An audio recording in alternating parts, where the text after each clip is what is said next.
Hi friends, welcome to SAS entertainment channel. Ganapati ఉత్సవాలలో గణపతి బప్పా మోరియా అనే నినాదం ఎందుకు వచ్చిందో తెలుసా?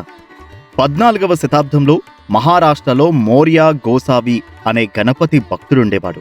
ఆయన మనసు ఎప్పుడూ వినాయకుడి పాదాల దగ్గరే ఉండేది. గణపతిని దర్శించాలనే తపన. ఒకసారి ఆయన మనసులో ఒక కోరిక కలిగింది. నా గణపయ్యను నా కన్నులతో చూడాలి, స్వామి నాకెందుకు ప్రత్యక్షం కావడం లేదు అనే ఆ కోరికతో మోరియా గోసావి మొరగావ్లోని మయూరేశ్వర గణపతి ఆలయం వైపు నడుస్తూ వెళ్ళాడు. ఎన్ని రోజులు నడిచినా ఆయనకు గణపతి ప్రత్యక్షం కాలేదు. అలసిపోయినా ఆగలేదు. భక్తి శక్తితో మాత్రమే ముందుకు సాగాడు. చివరికి ఆయన మూర్ఛపోయే స్థితికి చేరుకున్నాడు. అప్పుడే కన్నీళ్లతో గణపతిని పిలుస్తూ, ఓ గణపయ్యా, నా కోరిక ఒక్కటే, నిన్ను ప్రత్యక్షంగా దర్శించుకోవడం.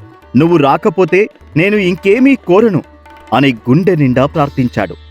ఆయన భక్తికి కదిలిపోయిన గణపతి స్వయంగా ప్రత్యక్షమయ్యాడు. మయూరేశ్వర గణపతి రూపంలో వెలుగుల మధ్య ప్రత్యక్షమై మోర్యాకు వరమిస్తూ, నీ భక్తి అచంచలమైనది. ఇక నుంచి ఎక్కడ గణపతి ఉత్సవం జరుగుతుందో అక్కడ నీ పేరు నా నామంతో కలిసే వినిపిస్తుంది. గణపతి బప్పా మోరియా అని ఆశీర్వదించాడు. తరువాత మోరియా గోసావి జీవితమంతా గణపతి ఆరాధనలో గడిపాడు. చివరికి ఆయన జీవసమాధి పొందాడు. చించోడ్ ప్రాంతంలోని ఆయన సమాధి దగ్గర ఇప్పటికీ గణపతి ఉత్సవాలు ఘనంగా జరుగుతాయి.